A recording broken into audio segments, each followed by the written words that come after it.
어려운 상황이나 환경을 만나게 될 때 사람들은 대체로 두 가지 뚜렷한 반응을 보이게 됩니다.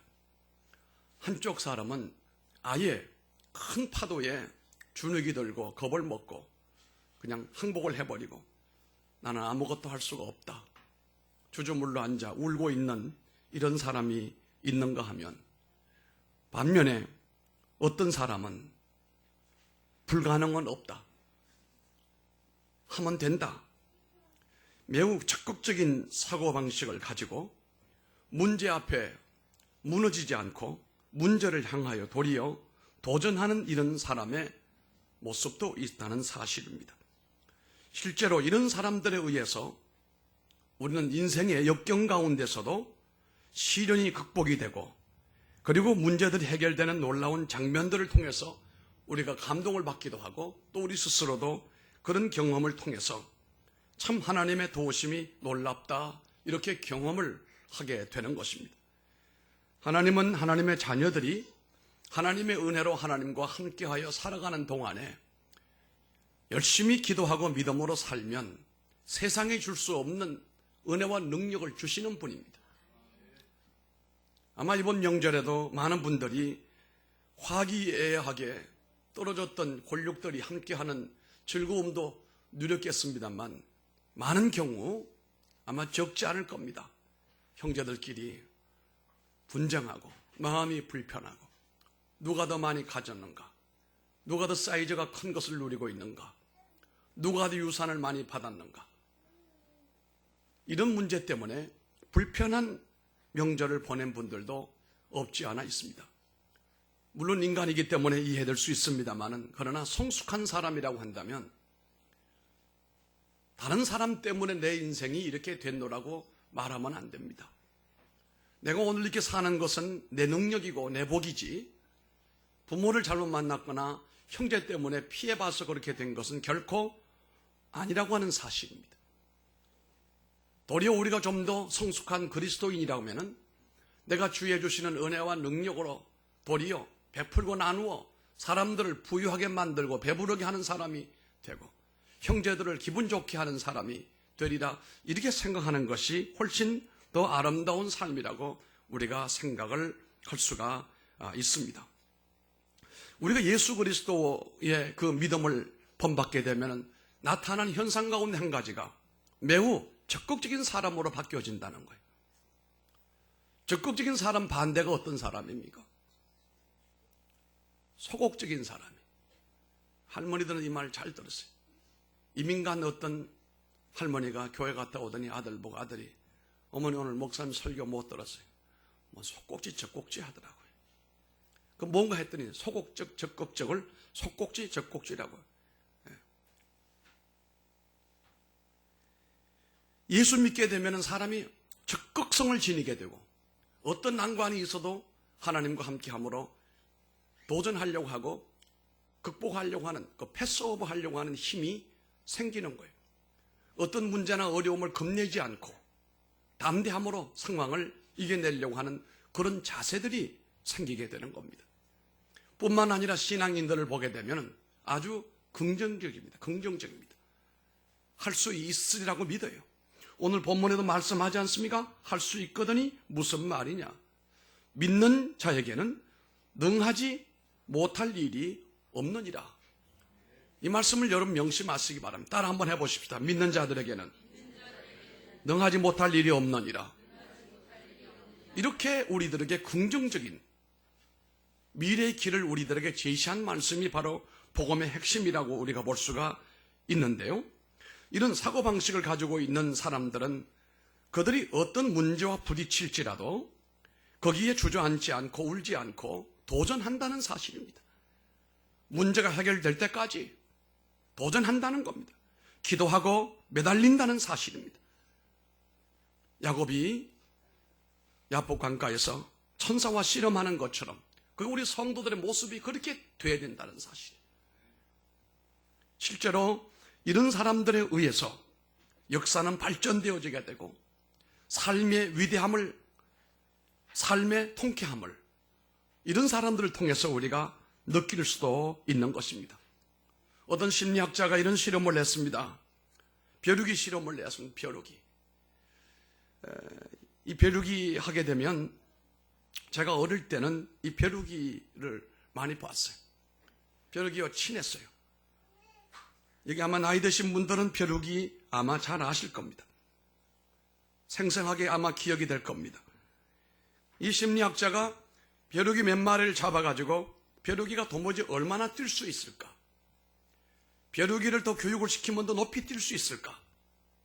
벼룩이를 어떤 상황에 억압을 하게 되면 뛰는 능력도 떨어질 것인가? 이것을 실험하기 위해서 벼룩이 몇 마리를 가지고 왔습니다. 딱 놓고 보니까 벼룩이가 잘 뛰어요. 대부분의 벼룩이가 20cm를 뛰어요. 20cm를. 상당히 높지요. 조그만 놈이 펄쩍 뛰면서 20cm를 뛴단 말이에요.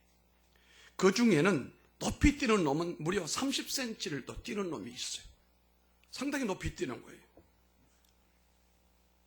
그래서 이번에 이 심리학자가 컵을 가지고 와서 유리컵을 갖다가 벼룩이 위에다 딱 덮었어. 벼룩이 위에다가 딱 덮어놔. 그러더니 벼룩이가 유리컵 안에서 몇 번 뛰려고 노력을 계속 하는 거예요. 계속 뛰는 거예요. 10cm나 아니면은 20cm나 30cm 되는 이 높이도 뛰다 보니까 머리가 부딪히니까 벼룩이가 뛰지 않으려고 하는 거예요. 점점 거기에 맞춰서 뛰는 거예요. 점점 맞춰서. 가만히 보니까 대체로 7에서 8cm. 이게 평균이고. 그래도 뛰려고 하는 놈은 머리가 될 때까지 10cm까지 뛰는 놈들이 있었어요. 이 유리컵을 가지고 2시간을 그냥 두고 보고 있다가 유리컵을 딱 벗겨보니까 20cm, 30cm 뛰던 이 벼룩이들이 전부 7cm, 8cm 더 이상은 뛰지 않아요. 2시간 동안 교육을 받은 거예요. 아, 뛰면 머리만 부딪히고 더 이상 안 되는구나. 그러므로 나는 7cm, 8cm짜리로구나. 이 벼룩이들이 그렇게 생각을 하면서 자신을 유리컵 안에다가 제한을 시켜버리고 묶어버리고 말았던 겁니다. 여러분, 이 벼룩이의 실험은 오늘 우리들에게 의미하는 바가 상당히 많습니다. 벼룩이가 느꼈던 것은 그 바로 유리컵이었을 거예요. 이게 한계성이었어요. 우리가 세상을 살아가다 보면 이런 한계점을 만날 때가 있어요. 내가 조금 더 배웠으면, 내가 좀 더 많이 가지고 있었으면, 내가 좀 더 능력이 많았더라면 이런저런 기대를 걸 수가 있겠습니다만은, 그런데 어찌 보게 되면 우리가 자꾸 어떤 상황에 무릎을 꿇게 되면 바로 이 벼룩이처럼 자신의 능력이 30cm가 되지만 7, 8cm라고 믿어버리게 된다는 사실이 중요하다는 거예요. 난 이렇게 살도록 되어 있는 사람이야. 난 이렇게밖에는 안 될 사람들이야. 여러분, 그거 아닙니다. 하나님은 우리의 삶을 지금보다 훨씬 더 위대하게, 탁월하게 세우시기를 원하시는 것이고, 이것을 위해서 우리가 도전하고 여러 가지 어려움이 있음에도 불구하고 머리가 터져라고 뛰어야 될 거 아니냐 이 말입니다. 이것이 바로 그리스도인들이요, 이런 훈련장이 교회라고 우리가 볼 수가 있습니다. 오늘날 많은 사람들은 너무도 낮은 한계를 만들어 놓고 본인이 그 안에서 안주하려고 하고 거기를 벗어나려고 하거나 도전하려고 하는 정신이 참 적습니다. 우리가 이 시대는 어찌 보면 개발하는 시대가 아닙니다. 성장 시대가 아니, 누리는 시대예요. 얼마 전에 세상을 떠났던 김우중 씨를 저는 참 좋아했어요. 아무것도 없는 가운데 빈손을 가지고 세계 경영에 기틀을 놓은 사람이거든요. 물론 그런 IMF를 통해서 무너졌지만 그 정신은 무너진 게 아니에요. 지하 전세방에서 시작했던 대우라고 하는 회사가 전 세계 경영을 할 수 있는 그런 넓은, 폭넓은 꿈을 갖게 된 것은 무엇인가 말이에요. 그분이 그렇게 얘기하지 않아요? 세계는 넓고 할 일은 많다. 이게 젊은이들의 가슴에 감동을 줬어요. 영감을 준 거예요. 그래서 이 좁은 땅덩어리에만 경쟁하지 말고 세계와 경제해보자. 세계와 경주해보자. 이러면서 우리 기업이나 우리나라 젊은이들이 해외로 뻗어나가는 그런 계기가 이루어졌던 겁니다. 여러분, 바로 그런 것입니다. 주어져 있는 환경에서 어떻게 내가 여기서 잘 살까라고 하는 것은 올바른 자세가 아닙니다. 우리가 처해져 있는 환경 가운데서 자신의 한계를 쉽게 낮춰버리고 거기 안주하려고 하는 사람이 되지 말고, 위험 요소가 있더라 할지라도, 혹 실패가 온다 할지라도, 북풍한설이 몰아치는 그런 고통스러운 삶이 온다 할지라도 도전해야 된다. 뛰어야 된다 이 말이에요. 그날이 올 때까지 계속 해야 된다는 사실입니다. 소위 불가능성의 한계 앞에 도전하는 그리스도인들, 그들의 삶의 자세는 과연 어떤 것일까요? 우리는 어떤 인간됨의 불가능성을 받아들이고 인정하는 사람들인데, 그래서 하나님을 믿는 사람들인데요. 그러나 하나님의 도우심을 의뢰했을 때 우리는 그 하나님과 더불어 우리가 알고 있던 이 불가능성을 극복할 수 있을 수 있다는 것을 믿으시기를 바랍니다. 내가 삶의 현장에서 부딪혀오는 이러한 불가능의 난제와 그리고 사건들 앞에서 불가능을 넘어서는 삶을 살려면 어떻게 살아야 할 것인가요? 우리의 삶의 앞에 만만하지 않아요. 우리가 가는 길을 다 열어놓고 손뼉 쳐주는 사람 없어요. 경쟁자가 많아요. 장애 요소가 너무도 많다는 거예요.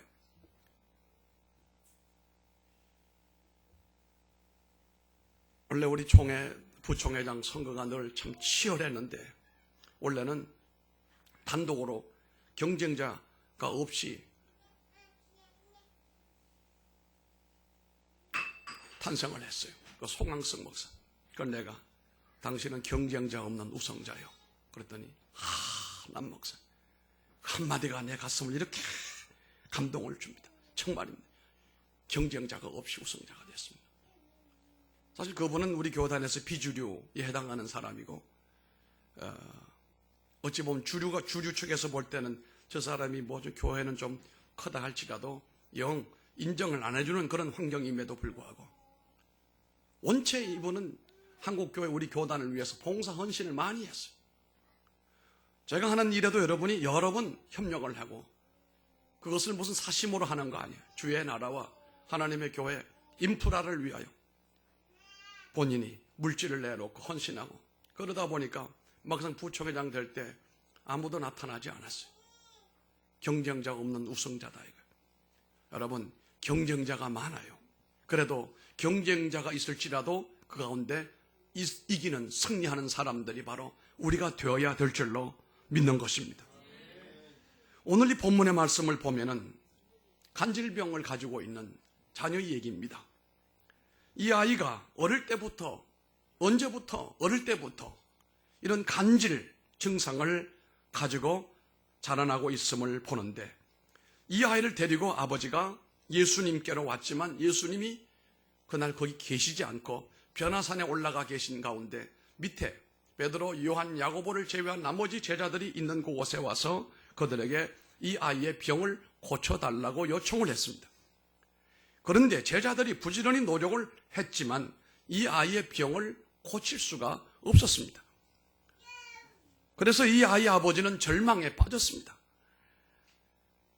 그때 예수님께서 변화산에서 내려오셨는데, 산 위의 제자들과 이제 내려오시면서 그 모습을 발견했는데, 이 아이 아버지가 예수님을 보자마자 새로운 기대를 갖기 시작을 합니다.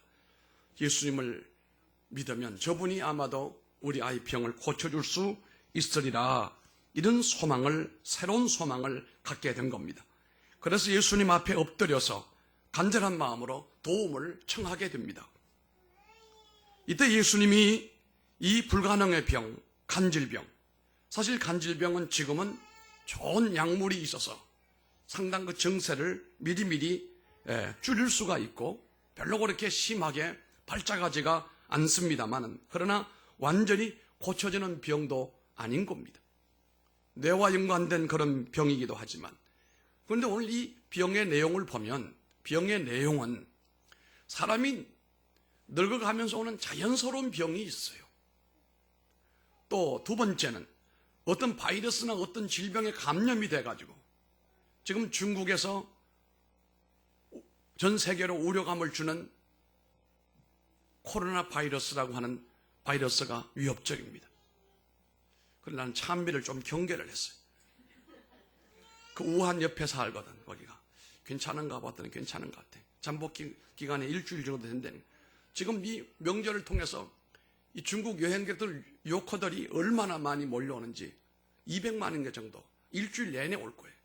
그런데 장사는 잘 되는데 두려운 거예요. 이 중에 누구 한 사람이라도 코로나에 걸리면 이 일을 어떻게 할까? 이런 감염되는 병도 많아요. 감염병들이. 그러나 또 한 가지 우리가 알아야 됩니다. 이건 병원에서 고칠 수 없는 병이에요. 귀신으로 말미암아 이루어진 병이 있다는 거예요. 귀신으로. 이 영적인 문제예요. 기도원에서 병 고친 사람 많아요. 그런 사람들은 대체로 어떤 병인지 아십니까? 바로 귀신과 연관된 병을 가진 사람들은 기도원에 가면 대부분 낫습니다. 바로 귀신으로 인하여 간질질을 하고 있는 이 아이의 이 아버지가 예수님을 만나면서 제자들에게서는 되지 않았지만은 예수님께서는 이 난치의 병을 고치실 것이라 생각을 하고 이 어려운 병을 아마 고칠 것이라 생각을 하고 불가능을 넘어서는 그런 믿음을 가지고 주님 앞으로 나아오는 모습을 우리가 보게 됩니다. 그러면 우리는 이 불가능을 넘어서기 위해서 이 사건을 보면서 우리가 배워야 될 한 가지 뚜렷한 비밀이 이번 주 다음 주 얘기를 하려고 하는데 오늘은 그 첫 번째 내용을 하려고 합니다. 우리 삶에 있어서 참 내가 한계를 느끼고 도무지 극복하지 못할 상황을 맞이했을 때 혼자 주저물러앉아 낙심하거나 울지 말고 일어나서 예수 앞으로 와야 돼요. 예수님께로 와야 돼요. 여기 19절 말씀을 여러분 다 같이 읽어보십시다. 오늘 우리가 읽었던 말씀 가운데 19절의 말씀이 감동적인데요. 함께 봅시다. 대답하여 이러시되 믿음이 없는 세대여 내가 얼마나 너희와 함께 있으며 얼마나 너희에게 참으리요 그를 내게로 데려오라 하시매. 아멘. 이 말씀 가운데 중요한 단어는 뭡니까? 내게로 데려오라 이거예요. 한번 따라해 보실까요? 그를 내게로 데려오라. 인생이 이렇게 자빠지고 저렇게 자빠지고 여러 가지 한계성 안에 매여 있을 때에 예수 앞에 나와야 돼요. 예수 앞으로 그를 데리고 와야 된다 이 말이에요. 그것이 내 가족이든 내 친구든 내 자녀이든 간에 한계성 안에 주저물러 앉아있는 사람을 데리고 예수 앞으로 오게 해야 된다는 그런 말씀입니다. 이 아버지는 먼저 자기의 아이를 이끌고 이 난치의 질병을 앓고 있는 이 아이를 데리고 누구를 찾아왔습니까? 예수님을 찾아왔습니다. 그랬더니 예수님은 변화산에 올라가 계시고 그 밑에 있는 나머지 좀 B급 제자들이 있는 곳에 와서 요청을 했지만 고치지를 못했어요.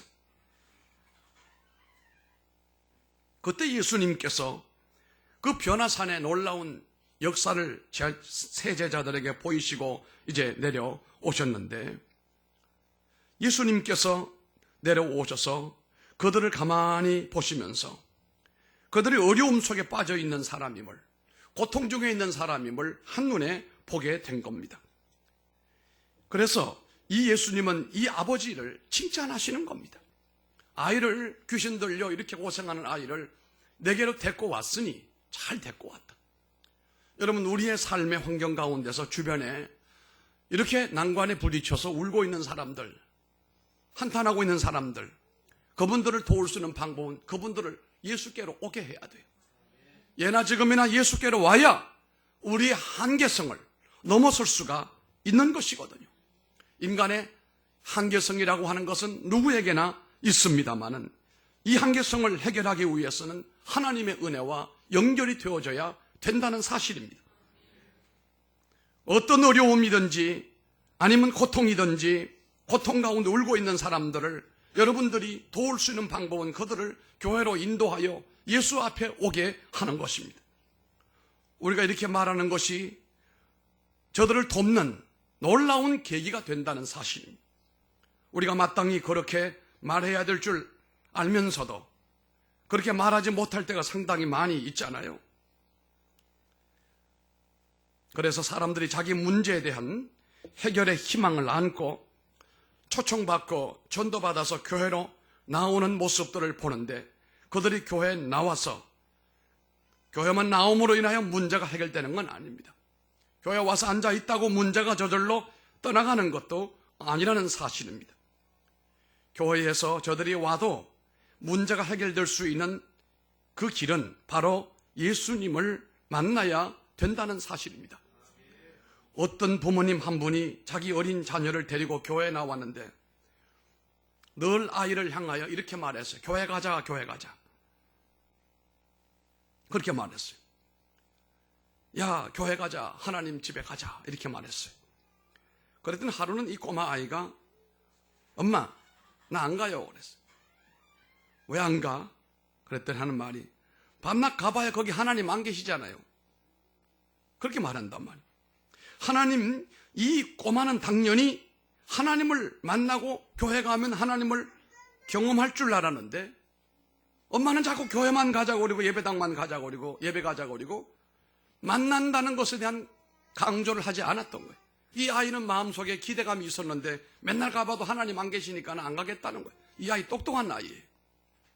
여러분, 교회를 오는 것이 목적이 아니고 교회의 머리가 되시고 주인 되시는 예수님을 만나러 오는 거예요. 그 예수님의 옷자락에 내가 터치하기 위해서 오는 거예요. 그분에게 이 아이 아버지처럼 내 아이가 이렇게 귀신 들려 이런 고통을 당하고 있는데 고쳐주시기를 원합니다. 기도하러 나오는 거예요. 이 꼬마가 어찌 보면 참 똑똑한 사람이라 생각을 하게 되는 것입니다. 우리가 하나님 앞에 예배를 드리며 성경을 공부하고 모여 기도하는 가장 큰 목적은 하나님 만남입니다. 우리 인생은 하나님을 만나야 해결이 되어져요. 우리 인생은 하나님 만나야 한계성을 넘어서게 된다는 사실이에요. 하나님 만나야 돼요. 부모님을 통해 되는 일도 있지만 안 되는 게 더 많아요. 사람을 통해 되는 것도 있지만 안 되는 것들이 많아요. 내 아내에게 내 남편을 믿어서 될 일도 있지만 안 될 일도 더 많아요. 그러나 예수 그리스도를 믿으면, 그분을 경험을 하면, 그분을 만나면 그분으로부터 이루어질 일들이 참으로 많다는 사실입니다. 여러분 따라 한번 해보십시오. 하나님을 경험하게 하옵소서. 이것이 목적이 되어야 되는 것입니다. 예배를 통해서도 여러분 하나님 만나시길 바랍니다. 목사는 여러분들이 하나님 만나기 위해서 가이드하는 가이드요, 코치고 멘토예요. 가장 중요한 것은 여러분들이 하나님을 경험하는 것입니다. 주님을 만나는 겁니다. 주님을 만나는 겁니다. 여러분, 교회 주인이 누굽니까? 교회 주인은 목사도 장로도 아닙니다. 명분상 교회 대표는 당회장이죠. 그러나 교회 주인은 당회장 목사가 아니에요. 예수 그리스도시단 말이에요. 교회의 머리가 되시는 분이 예수님이다 이 말. 그러므로 교회의 주인은 예수님이에요. 이곳에 와서 목사 만나고 하는 것이 능사가 아니고 예수님 만나고 가야 된다 이겁니다. 주님 만나고 돌아가는 사람에게는 그 얼굴이 환하고 그가 가는 길에 한계성을 뛰어넘는 역사와 이변이 일어나게 되는 줄로 믿으시면 아멘 하시기 바랍니다. 그래서 예수님께서 두세 사람이 내 이름으로 모인 그곳에, 그리고 주의 이름을 높이는 그곳에 나도 거기와 함께 하리라, 임재하리라 약속을 하셨잖아요. 그러면서 거기서 하나님을 경험하거든, 예수님을 만나거든, 자신의 문제가 해결되거든 이전처럼 살지 말고 위대하게 살고 탁월하게 살아라, 이런 요청이라는 사실입니다. 정말 중요한 것은 하나님 만나는 것입니다. 창조주 하나님을 만나는 것입니다. 하나님을 경험하는 것, 예수님을 만나는 것, 그것이 가장 중요한 것이란 말입니다. 그러니까 교회로 인도하는 사람들, 거기서 끝나면 안 돼요. 교회에 나오는 것으로 만족하면 안 돼요. 믿지 않는 사람이 교회에 나와서 저절로 모든 문제가 절대로 해결되지 않아요. 문제는 교회 문턱을 넘는 것도 어려운 일이 아닐 수는 없습니다만 중요한 일은 다음 단계로 가야 됩니다. 그것이 바로 예수님을 만나려고 하는 마음과 예수님을 만지려고 하는 열정이 마침내 폭발하여 주님께서 손을 내밀어 주시는 가운데 하나님을 만나는 경험, 하나님을 체험하는 경험이 있어야 된다 이 말씀입니다. 사람들이 하나님을 만나 어떤 문제 해결을 기도할 때, 또 흔히 사람들이 보편적으로 갖는 기대 가운데 하나는 영적 지도자들의 도움을 청해요. 다시 말해 목사님들에게 도움을 많이 청한다는 말입니다. 물론 이건 나쁜 일은 아닐 것입니다. 저도 종종 우리 교인들에게 목사님 기도해 주세요, 기도해 주세요. 설날 전에 기쁜 소식이 왔어요. 우리 허영주 권사님, 늘 우리를 위해서 일용할 양식을 주일마다 공급을 하는 일에 앞장서시는 책임자인데요. 둘째 아들이 지금 회사 잘 다니고 있는데 외국인 회사, 더 좋은 회사에 시험을 좀 보는데 목사님 기도해 주세요 라고 했어요. 기도했어요. 하나님께서 그 회사에 합격되게 했어요. 프랑스 회사에 아주 좋은 자리로 하나님께서 이끌어 주신 거예요. 하나님은 그렇게까지 역사하시는데 김대용 선생님 집사님 할 일이 또 있을 거 아니에요. 화답을 해야 될 거 아니겠어요. 목사님 기도해 주세요. 교인들이 그렇게 요청을 합니다. 그것은 잘하는 일이고 그렇게 해야 됩니다. 그것은 필요한 일입니다. 여러분이 어려움 당하고 꼭 기도 제목이 있을 때 목회자에게 요청을 하고 기도를 부탁을 해야 되는 것입니다. 강단에서 목사가 그거를 위해 기도하는 기도는 여러분이 앉아서 기도하는 그 자리의 기도와 내용이 같을지라도 하나님은 목사 기도를 잘 들어주십니다. 그래서 여러분이 주저하지 말기를 바랍니다. 병든 경우에도 목사님이 병을 고쳐주시면 참 좋겠다. 목사님이 고치는 건 아니지요. 목사가 병을 고치는 것은 아닙니다. 오직 그 일을 감당하는 전달자 역할밖에는 못하는 거지요.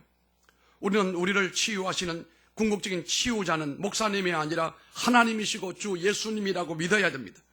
하나님이 사람들을 통해서 고치는 역사지요. 그러나 고치신 분은 어디까지나 하나님이십니다. 사람이 아닙니다. 그런데 마치 사람이 고치는 것처럼 그렇게 설명한다든지 그렇게 제시를 한다면 그것은 아마 신앙의 정도에 벗어난 사이비일 겁니다. 요즘 우리 신문지상에 보면 사이비가 너무 많아요. 신천지를 비롯해서 진짜보다 더 진짜인 것처럼 위장한 이 사이비 종교 집단들이 부활하는 모습을 우리가 보게 됩니다. 부흥도 많이 합니다. 사랑하시는 성도 여러분, 어떻게 우리가 사이비 교주와 건강한 영적 지도자를 구분할 수가 있을까요?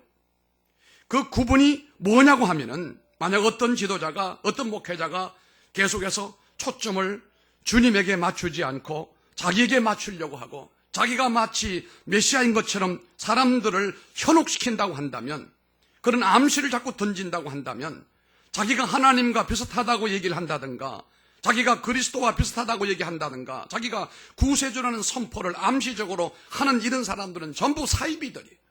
이단들입니다. 계속 자신에게 초점을 모아가면서 내가 모든 것을 할 수가 있고 내가 모든 것을 줄 수 있는 것처럼 암시하는 지도자는 전부 사이비들이에요. 그런 집단은 불건전한 집단입니다. 오래가지 못합니다. 여러분은 구분하시기를 바랍니다. 어떤 사람이 설교를 들었을 때 그 설교의 초점이 뭐냐고 가만히 들어보면은 모든 설교의 초점이 하나님이시고 예수님이시고 성령님이신 설교는 정상적인 거예요. 주님이 높임을 받으시고 주님이 영광을 받으시게 하는 설교가 선포된다고 하는 것은 참으로 하나님이 역사하시는 겁니다. 그러나 사람들의 환심을 사서 사람의 그 초점을 자기에게로 맞추고 마치 자신이 슈퍼맨인 것처럼 그렇게 암시한다라고 하는 것은 사단의 역사에 이끌려 있는 거짓된 목자라고 밖에는 우리가 말할 수가 없는 것입니다. 우리가 늘 알아야 됩니다. 하나님 앞에 귀히 쓰임받는 사람일지라도 나는 하나님의 도구에 불과한 사람이다. 하나님의 도구에 불과한 사람이다. 목자, 목사를 목자라고 하잖아요. 포이맨이라고 하는데요. 그런데 이 팔레스타인 땅에 가서 이렇게 그 양을 인도하는 목동들을 가만히 보면요. 꼭 거기에 뭘 데리고 다니냐 하면 개를 몰고 다녀요. 개. 수백 마리 양떼를 위해서 개 한두 마리를 몰고 다니는 거예요. 개들을 풀어놔야 양들이 움직이고 목자가 앞에서 가는 대로 따라 움직이지. 그래서 어찌 보면 목사님이 목자로서 성도들을 이끌고 가는 것 같지만 어찌 보면 개 역할밖에 못하는 사람이 아닌가. 진짜 목자는 하나님이 진짜 목자고 목사는 그 목자가 하시는 일을 거들어드리고 뒤에서 필요한 역할을 하는 정도밖에는 단순한 역할에 불과한 사람이 이 목자가 아니겠는가, 이렇게 생각을 저는 해보게 됩니다. 정말 진정한 목자 되신 예수님 앞으로 사람들이 나오게 하시고, 그분들이 예수님을 볼 수 있게 하시고, 그분들을 예수님을 정말 의지하고 붙들고 의지함으로 말미암아 이 아버지의 아들이 이 질병에서, 이 사단의 병에서부터 노임을 받게 하는 이 일에 여러분들이 쓰임받기를 주님 이름으로 축원합니다. 우리가 어떤 특별한 그런 초점을 가지고 자기 자신에게 모을 수 있는 사람이 되어야 될까? 저는 영적 지도자의 끊임없는 이 모습을 바라보면은 우리가 할 일은 자꾸 하나님을 바라보게 해야 되고, 예수님을 바라보게 해야 되고, 성령님을 의지하게 하는 이런 훈련을 가서 하게 해야 된다는 사실입니다. 먼저 오늘도 주 앞에 나와 있는 여러분들, 주님을 바라보시기 바랍니다. 주의 은혜를 사모하시길 바랍니다. 예수님의 그 놀라운 능력 가운데 예수님이 길이다, 예수님이 진리다, 예수님이 생명이다 라고 굳게 믿으시기를 바랍니다. 그분이 홀로 선한 목자이심을 믿고 그분을 바라보시기를 바랍니다. 그렇다면 여러분의 문제를 주님 앞에 가지고 왔을 때 여러분의 문제도 해결받는 역사가 일어나게 된다는 겁니다. 내가 지도자들의 도움받는 순간까지도 하나님이 이 종을 통해서 하나님이 역사해 주시길 원합니다라고 종은 목사는 그렇게 기도할 것입니다. 그래서 우리 성도들이 문제를 가지고 주 앞에 나와서 예수님 만남으로써 그 풀지 못했던 어려운 난제들이 해결이 되어지게 되고, 그 매임에서부터 벗어나서 사냥꾼의 올무에서 벗어난 새처럼 좀 자유롭게 홀로 날기를 바랍니다. 건강으로도 자유롭게 되기를 바라고, 경제적으로도 자유롭게 되기를 바라고, 인간관계도 그렇게 되기를 바라고, 삶을 날개 치며 올라가는 독수리 같은 축복이 우리 모두에게 있기를 주님 이름으로 축원합니다.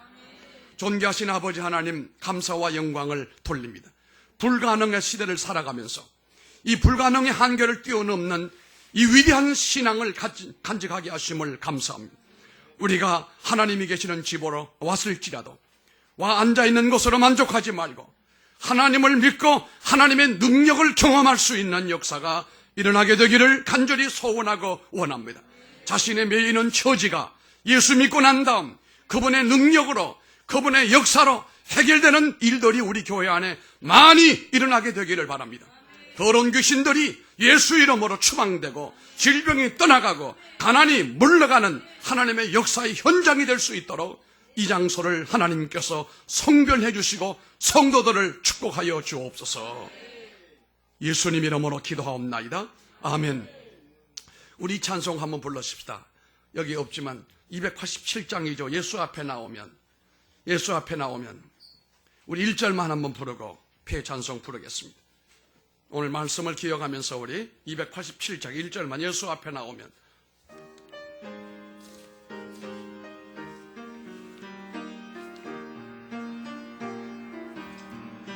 예수 앞에 나오면 모든 점 받으며 주의 품 일어서십시다. 편히 쉬리. 다시 한번 1절. 예수 앞에 나오면 죄사함 받으며 주의 품에 안기어 편히 쉬리. 우리 주만 믿으면 모두 구원